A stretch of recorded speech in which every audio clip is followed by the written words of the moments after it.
இவர் தீய சக்தின்னு கத்தி கூப்பாடு போட்டு மேடைக்கு மேடை சொல்லிட்டு இருந்த திராவிட முன்னேற்ற கழகத்தோட கூட்டணியில இருந்த கட்சிகள் இவங்களுக்கு ஆதரவு கொடுத்து இவங்களுக்கு ஆட்சி அமைக்க உதவி பண்ண சூழல்லையும் இன்னும் இது பத்தல எங்களுக்கு அப்படின்னு சொல்லி அதிமுகவோட கட்சியில இருந்து அவங்களோட எம்எல்ஏக்களை புடிச்சு இங்க போட்டுக்கிறது அப்படிங்கிறது ஏதோ வாஷிங் மிஷின்ல அழுக்கு துணியை போட்டு துவைச்சி எடுத்தா அது வெள்ளையாயிரும் அப்படிங்கிற மாதிரி அதிமுக இருந்த வரைக்கும் அவங்க ஊழல்வாதி. ஆனா இங்க பாருங்க தாவேகாக்கு வந்த உடனே அவங்க எல்லாம் தியாகிகள் ஆயிருவாங்க. தொழில்துறை அமைச்சர் கீர்த்தனா அவங்க வாயை திறந்தாலே பேசுறது எல்லாமே பொய் தான். ஏதோ இவங்க தான் முதல் பெண் அமைச்சர்னு சொல்லிப்பாங்க. இவங்க இன்வெஸ்டர் எல்லாத்தையும் வாங்கன்னு சொல்லி ரீல்ஸ்ல கூப்பிடுறது எப்படி மக்களுக்கு நம்பகத்தன்மையை உருவாக்கக்கூடியதா இருக்கும். ஆக்சுவலி போக்குவரத்து துறை அமைச்சர் முன்னாடியே ரொம்ப ட்ரெண்ட் ஆனவர். எல்லாரும் வெயில்ல நிக்க தயாரா, எல்லாரும் சாப்பிடாம இருக்க தயாரா, எல்லாரும் தளபதியின் பின்னால் அணிவகுக்க தயாரான்னு இளைஞர்களை பார்த்து கேள்வி கேட்டுட்டு இருந்தாரு. ஆனா இன்னைக்கு நாங்க ரிசர்வ் பண்ணி வச்சிருந்தோம். ஆனா எங்களை விட்டுட்டு அன்ரிசர்வ் பண்ணவங்களுக்கு நீங்க பஸ் கொடுத்து ஏத்தி விட்டுருக்கீங்களே அப்படின்னு ரிசர்வ் பண்ண பயணிகள் கேட்கும் போது நீங்க வயிறு ஃபுல்லா சாப்பிட்டீங்களே, நான் சாப்பிடல அப்படின்னு திரும்ப சொல்றது ஒரு ரசிக மோகத்துல இருக்கக்கூடிய மக்களை அவங்க மாற்றம்ன்ற பேரை வச்சு பெண்கள் பாதுகாப்புன்ற பேரை வச்சு ஏமாத்தி தான் இன்னைக்கு ஜெயிச்சிருக்காங்க. பெண்கள் பாதுகாப்பு அப்படிங்கிறது ஆட்சி மாற்றத்தினால எந்த காலத்திலயும் நடக்கவே நடக்காதுங்க. ஆட்சி மாற்றம் மட்டுமே பெண்கள் பாதுகாப்பை படுத்திடாது. முதலமைச்சர் பிரதமர் அவர்களை சந்திக்கும் போது அரசு நிகழ்ச்சிகளில் தொடக்கத்தில் மாநில வாழ்த்து பாடலே பாடுவதற்கு ஒன்றிய அரசு உரிமை வழங்க வேண்டும் அப்படின்னு சொல்லி கேட்காரு. எப்படி பாருங்க? முதல்ல ஒரு விஷயம் பதிவு பண்ணிக்கிறேன். முதலமைச்சரா திரு ஜோசப் விஜய் அவர்கள் பதவியேற்ற நாள்ல இருந்து தமிழ்நாட்டுல ஏதாவது ஒரு கோமாளித்தனம் தினம் அரங்கேறிக்கிட்டே இருக்கு. எம்எல்ஏவோ அமைச்சரோ டெய்லி நமக்கு ஒரு கண்டென்ட்டை கொடுத்து சிரிங்கன்னு சொல்லிக்கிட்டே இருக்காங்க. அப்படியான ஒரு விஷயம் தான் இங்க நடந்துட்டு இருக்கு. உலகமே திரும்பி பார்த்து தமிழ்நாட்டோட திட்டங்களை பார்த்து ஆச்சரியப்பட்டு இருக்க சூழல் இருக்க மாதிரியான ஒரு திராவிட மாடல் அரசு இங்க நடந்து முடிஞ்சு போயிருக்கு. ஆனா இங்க தொடர்ச்சியா ஏதாவது ஒரு காமெடியை பண்ணிக்கிட்டு பவன் கல்யாண்லாம் தமிழ்நாட்டை பார்த்து எள்ளி நகையாடுற அளவுக்கு ஒரு மோசமான அரசா இந்த ஆட்சியேற்ற மிக குறைவான நாட்கள்லயே விஜய் அவர்களோட போலி பிம்பமும் மாயத்திரையும் விலகி இருக்கிறத பார்க்கும்போது உண்மையாவே வருத்தமா இருக்கு. முகநூல்ல எல்லாரும் சொல்றாங்க விஜய் ஆதரவாளர்கள் தாவேக ஆதரவாளர்கள் கதருங்க நல்லா கதருங்க அப்படிலாம் சொல்றாங்க. உண்மையாவே நாங்க கதறிட்டு தான் இருக்கோம். ஏன்னா அடிப்படை அரசியல் அறிவு எதுவுமே இல்லாம தமிழ்நாட்டு நலனை பத்தி எந்த அக்கறையுமே இல்லாம தான் படம் நடிச்சு சம்பாதிச்சுட்டு இருந்த ஒருத்தர் முதல்வர் பதவிக்காக முதல் முறை போட்டியிடும் போதே அவர் முதலமைச்சரா தேர்ந்தெடுக்கப்பட்டு ஒரு ஆட்சி அதிகாரத்துல உட்கார வைக்கப்பட்டிருக்காரு அப்படின்னு பார்க்கும்போது எங்களுக்கு அறிவார்ந்த சமூகமா இருக்கக்கூடிய எங்களுக்கு உண்மையாவே கதற வேண்டிய சூழல் தான் இருக்கு. தமிழ்நாட்டோட நிலைமை என்ன ஆக போதோ, தமிழ் மாநில உரிமைகள் என்னவாக போதோ அப்படின்னு நினைச்சுக்கிட்டு குதிரை பேரம் பேசி தான் வெற்றி பெற்றிருக்காங்க அப்படின்னு சொல்லிருக்காங்க. சிபிஐ விசாரணை வேணும் அதிமுக தரப்புல கேட்டிருக்காங்க. இங்க இருக்கக்கூடிய அரசியல் சக்திகளுக்கு மாற்று சக்தியா நாங்க இருக்க போறோம், நாங்க ஒரு புதிய மாற்றத்தை கொடுக்க போறோம் அப்படின்னு சொல்லிட்டு மக்களை எல்லாம் ஒரு மூளைச்சலவை செஞ்சு ஏமாத்தி நாங்க தான் அந்த மாற்றம் அப்படின்ற ஒரு பிம்பத்தை கிரியேட் பண்ணி ஒருத்தர் ஆட்சிக்கு உட்கார்ந்துருக்காரு. அவருக்கு பெரும்பான்மை கிடைக்காத பட்சத்துல கூட இவர் தீய சக்தின்னு கத்தி கூப்பாடு போட்டு மேடைக்கு மேடை சொல்லிட்டு இருந்த திராவிட முன்னேற்ற கழகத்தோட கூட்டணியில இருந்த கட்சிகள் இவங்களுக்கு ஆதரவு கொடுத்து இவங்களுக்கு ஆட்சி அமைக்க உதவி பண்ண சூழல்லையும் இன்னும் இது பத்தல எங்களுக்கு அப்படின்னு சொல்லி அவங்க ஏற்கனவே ஊழல் இருக்கு, தமிழ்நாட்டு மக்களுக்கு ஒண்ணுமே பண்ணல அப்படின்னு சொல்லிட்டு இருந்த அதிமுக அரசுல இருந்து அதிமுகவோட கட்சியில இருந்து அவங்களோட எம்எல்ஏக்களை புடிச்சு இங்க போட்டுக்கிறது அப்படிங்கிறது ஏதோ வாஷிங் மிஷின்ல அழுக்கு துணியை போட்டு துவைச்சி எடுத்தா அது வெள்ளையாயிரும் அப்படிங்கிற மாதிரி அதிமுக இருந்த வரைக்கும் அவங்க ஊழல்வாதி. ஆனா இங்க பாருங்க தாவேகாக்கு வந்த உடனே அவங்க எல்லாம் தியாகிகள் ஆயிருவாங்க அப்படின்னு காட்டக்கூடிய பிம்பமா இங்க திரு விஜய் அவர்களோட அரசியல் அப்படிங்கிறது இருந்துட்டு இருக்கு. ஆதவர்ஜுனா அதை திரும்ப சொல்லிக்கிட்டே இருக்கிறது அப்படிங்கிறது தமிழ்நாட்டோட அரசியல் சூழலை ரொம்ப மோசமா ஆக்கிட்டே இருக்கு அப்படிங்கிற மாதிரி தான் பார்க்க முடியும். ஏன்னா மக்களால தேர்ந்தெடுக்கப்பட்டு உனக்கு ஒரு எம்எல்ஏ பதவி கொடுத்து உங்களை உட்கார வைக்கிறாங்க அப்படிங்கிறது சும்மா கிடையாது. அதுக்காக எவ்வளவோ மக்களோட வரிப்பணம் செலவு செய்யப்பட்டிருக்கு. ஆனா இவங்களுக்கு இன்னைக்கு இருக்கக்கூடிய எம்எல்ஏ பதவி மட்டும் போதல.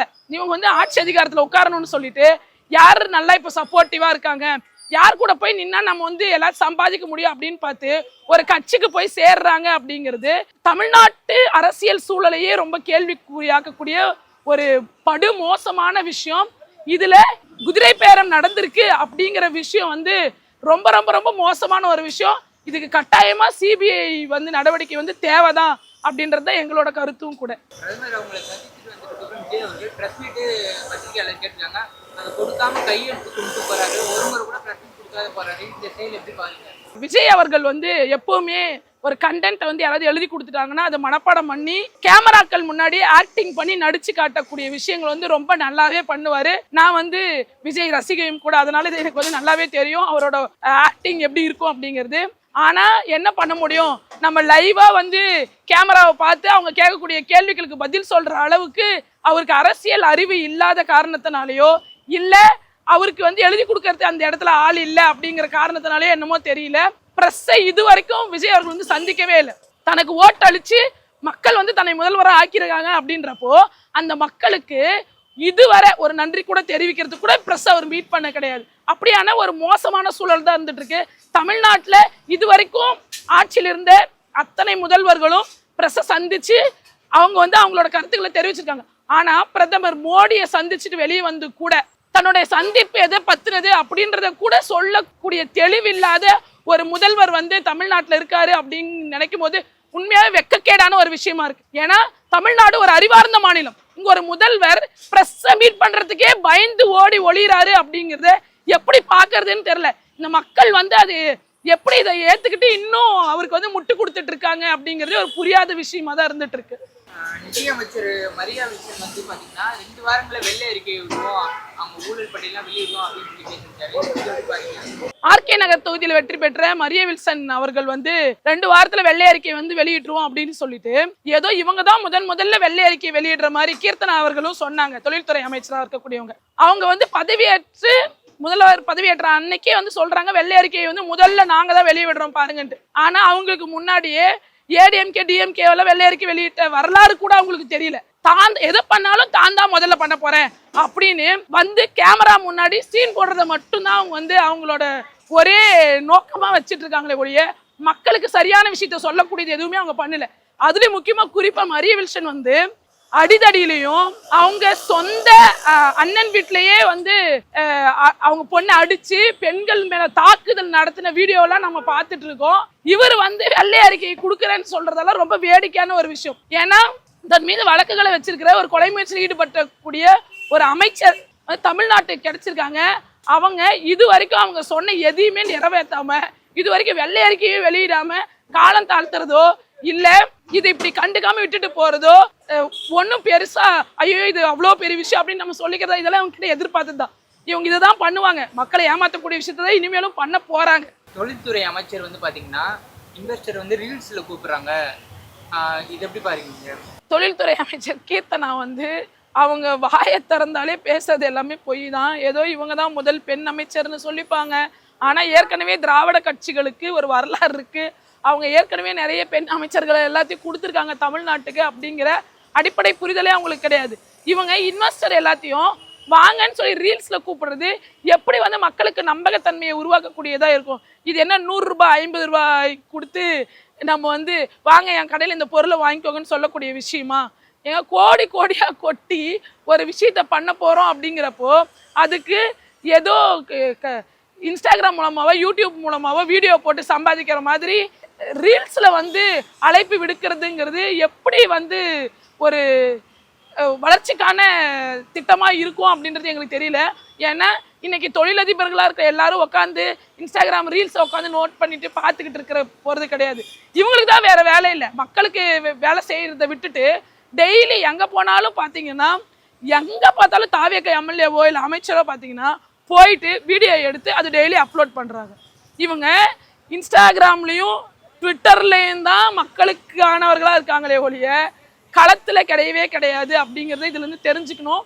இந்த மாதிரியான கோமாளித்தனங்கள் எல்லாமே தமிழ்நாட்டை வளர்ச்சி பாதைக்கு கொண்டு போகவே போகாது அப்படிங்கிறது இவங்கெல்லாம் என்னைக்கு தான் புரிஞ்சுக்க போகிறாங்கன்னே தெரில. தமிழ் மக்களுக்கு என்ன நல்லது இவங்க பண்ண காத்திருக்காங்கன்னு ஒன்றுமே புரியல. அப்படியான ஒரு சூழலில் தான் இன்னைக்கு குழம்பி போய் நிற்கிறோம் நாங்களாம் என்ன பண்ணுறதுன்னு தெரியாமல். பக்கத்தில் போக்குவரத்து ஆய்வு அப்போ பார்த்தீங்கன்னா பேருந்து வரலன்னு சொல்லிட்டு மக்கள்கிட்ட பேசுகிறாங்க. அப்போ பார்த்தீங்கன்னா நீங்கள் சாப்பிட்டீங்க, நான் சாப்பிடல அப்படின்னு சொல்லி பேசுகிறப்போ பஸ் ஏன் வரலன்னு கேட்டதுக்கு இவ்வாறு பேசுகிறாங்க அமைச்சர் அவர்கள், போக்குவரத்து துறை அமைச்சர். இந்த செயல் எப்படி பாருங்க? ஆக்சுவலி போக்குவரத்து துறை அமைச்சர் வந்து முன்னாடியே ரொம்ப ட்ரெண்ட் ஆனவர். ஏன்னா இவங்க ஏற்கனவே வீடியோ எடுத்து போட்டாங்க. சேலத்தில் வந்து விஜய் வந்திருந்தப்போ அவர் வந்து என்ன சொன்னார் அப்படின்னா, எல்லாரையும் அணியா நிற்க வச்சு அவங்க கிட்ட சொல்கிறாரு போக்குவரத்து துறை அமைச்சர். அப்போ வந்து அவர் கேண்டிடேட்டை கூட இதாகாது. அப்போ அவர் என்ன சொல்கிறாரு அப்படின்னா, எல்லாரும் வெயிலில் நிற்க தயாரா, எல்லாரும் சாப்பிடாம இருக்க தயாரா, எல்லாரும் தளபதியின் பின்னால் அணிவகுக்க தயாரான்னு இளைஞர்களை பார்த்து கேள்வி கேட்டுட்டு இருந்தாரு. ஆனால் இன்னைக்கு நாங்கள் வந்து ரிசர்வ் பண்ணி வச்சுருந்தோம், ஆனால் எங்களை விட்டுட்டு அன்ரிசர்வ் பண்ணவங்களுக்கு நீங்கள் பஸ்ஸை கொடுத்து ஏற்றி விட்டுருக்கீங்களே அப்படின்னு ரிசர்வ் பண்ண பயணிகள் கேட்கும்போது, நீங்கள் வயிறு ஃபுல்லாக சாப்பிட்டீங்களே, நான் சாப்பிடல அப்படின்னு திரும்ப சொல்கிறது. ஏன் நீ சாப்பிடலன்ற சொல்கிறதுக்காக களத்துக்கு வந்தேன்? எங்களுக்கு ஒரு கேள்வி இருக்குது. நான் ரிசர்வ் பண்ணியிருக்கேன், நான் வந்து முன்னுரிமை வாங்கிட்டு என்னோட பணத்தை போட்டு பே பண்ணிட்டு வந்து உட்காந்துட்டு இருக்கேன், எனக்கு சீட்டு வேணும்னு சொல்லிட்டு இங்கே வந்து எனக்கு வந்து நான் சாப்பிடலன்னு சொல்கிறதுக்கு வந்து உங்களை வந்து யாரும் அமைச்சராக ஆக்கலை. எங்களுக்கான உரிய வசதிகளை செஞ்சு கொடுக்க வேண்டியது உங்களோட கடமை, பொறுப்பு.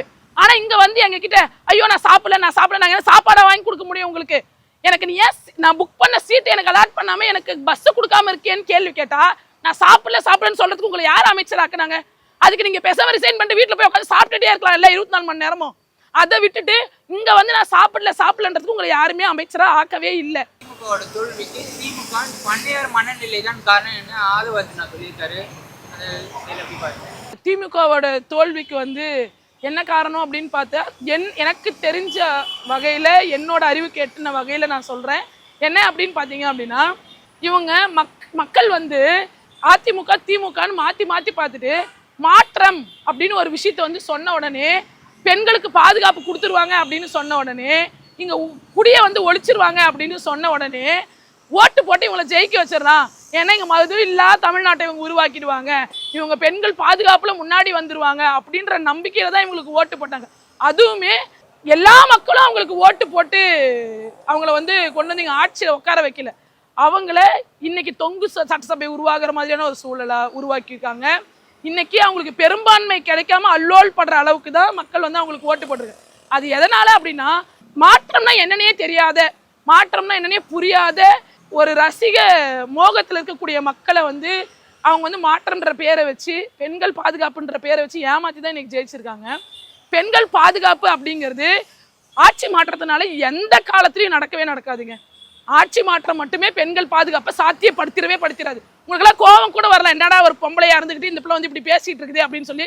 என் வீட்லேயே 2 குழந்தைங்க இருக்காங்க, அதனால தான் நான் சொல்கிறேன், பெண் குழந்தைங்க இருக்காங்க. அதனால தான் நாங்கள் சொல்கிறோம் என்னன்னா, இது ஒரு சமூக ஒழுக்கம் சார்ந்தது, தனி மனித ஒழுக்கம் சார்ந்தது. ஒரு ஆண் ஒரு பெண்ணை எப்படி சக உயிரா பார்க்கணும் அப்படின்ற விஷயம் இங்க வந்து எல்லார் மனசுலயும் பதிவாகாம, அப்படிங்கிற விஷயம் இங்க நடைமுறைப்படுத்தப்படாம பெண்கள் பாதுகாப்பு சாத்தியமே கிடையாது. ஏன்னா இன்னைக்கு பெண்களுக்கு வந்து ஏதோ ரோட்ல மட்டும் பாலியல் வன்முறைகள் நடந்துடல, வீட்டுல நடக்குது, அப்பாவால நடக்குது, மாமனால நடக்குது, சித்தப்பனால நடக்குது. வீட்டுல ஒரு பெட்ரூம்லயுமா நம்ம போய் கேமரா வச்சு இல்ல அங்க போய் செக்யூரிட்டி கார்டு போட நம்ம வந்து தேடிட்டு இருக்க முடியும்.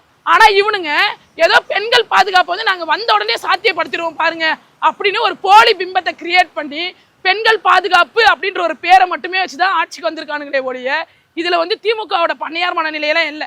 மக்களுக்கு அதை பத்தின அடிப்படை புரிதல் எதுவுமே இல்லை. திமுக என்ன பண்ணியிருக்காங்க அப்படின்ற விஷயங்கள் மக்கள்கிட்ட, வெகுஜன மக்கள்கிட்ட, அடித்தட்டு மக்கள்கிட்ட போய் சேரலை.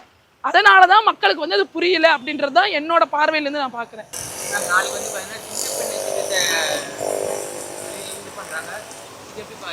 ஆக்சுவலி உண்மையாவே சிங்கப்பெண் அதிரடிப்படைங்கிறத நான் வந்து வரவேற்கிறேன். ஆனா ஏதோ சிங்கப்பெண் அதிரடிப்படைங்கிறது நீங்க பேரை மட்டும் உங்க படத்துல வர டைலாக் மாதிரி சிங்கப்பெண் அப்படின்னு வச்சுட்டா மட்டும் இங்க வந்து மாற்றம் வந்துடாது. வந்த உடனே முதல் கையெழுத்தை வந்து சிங்கப்பெண் அதிரடிப்படை நீங்க போட்டீங்கல்ல, சரி வாழ்த்துக்கள், வரவேற்கிறோம். பெண்கள் பாதுகாப்புக்காக நீங்க ஏதோ ஒரு இனிஷியேட் பண்றீங்க அப்படின்னு நான் வச்சுக்கிறேன். ஆனா பிங்க் பேட்ரோல் இருந்துச்சு, அதை மறைக்கிறன்ற பேர்ல நீங்க பிங்க் வண்டி எல்லாத்தையும் கலர் மாத்தி ரெட்டா மாத்தி சிங்கப்பெண் அதிரடிப்படைன்னு வைக்கிறீங்க. சரி அதுவும் ஓகே. ஆனா நீங்க இதை கொண்டு சிங்கப்பெண் அதிரடிப்படை கையெழுத்துப்பட்ட 2வது நாள் ஒரு பெண் போலீஸ் வந்து தன் பாலியல் வன்முறைக்கு உள்ளானதா அவங்க வந்து அறிவிக்கிறாங்க. அவங்க அது வந்து செய்திகளை பரபரப்பா பேசப்படுது. ஆனா முதல்வர் இந்த மாதிரியான பெண்கள் பாலியல் வன்முறைகளுக்கு ஆளாக்கப்பட்டதை பத்தி இது வரைக்கும் ஒரு வாயை திறந்து எதுவுமே சொல்லலை. நாங்கள் அதுக்காக நடவடிக்கை எடுப்போம் அப்படின்னும் சொல்லலை, நான் அதுக்காக இதை பண்ண போறேன் அப்படின்னு சொல்லலை. ஆனா நேற்று சிங்கப்பெண் அதிரடிப்படைக்கு வந்து தொடங்கி வைக்கிறேன்னு சொல்லிட்டு அதுக்கான எல்லா ஒத்திகையும் பண்ணிட்டு இவர் அதை விட்டுட்டு பாதுகாப்பெல்லாம் எனக்கு முக்கியம் கிடையாது, பெண்கள் பாதுகாப்பெல்லாம் எனக்கு தேவையில்லை, எனக்கு வந்து என் உதவியாளரோட பால் காட்சி தான் முக்கியம் அப்படின்னு சொல்லிட்டு பால் காட்சி விழாக்கு போகக்கூடிய முதல்வர் சிங்கப்பெண் அதிரடிப்படையை நாளைக்கு தொடங்கி வைக்கிறது அப்படிங்கிறது எந்த அளவுக்கு பெண்கள் பாதுகாப்பை சாத்தியப்படுத்தும் அப்படிங்கிறது ஒரு கேள்விக்குறியான விஷயம்தான். பெண்கள் மீது விழக்கூடிய வன்முறைகளுக்கு இவங்க நடவடிக்கை தான் எடுக்க முடியுமே ஒழிய இந்த மாதிரியான பாதுகாப்பு படையை உருவாக்குறதுங்கிறது பெண்கள் பாதுகாப்புக்கு தீர்வாகாது.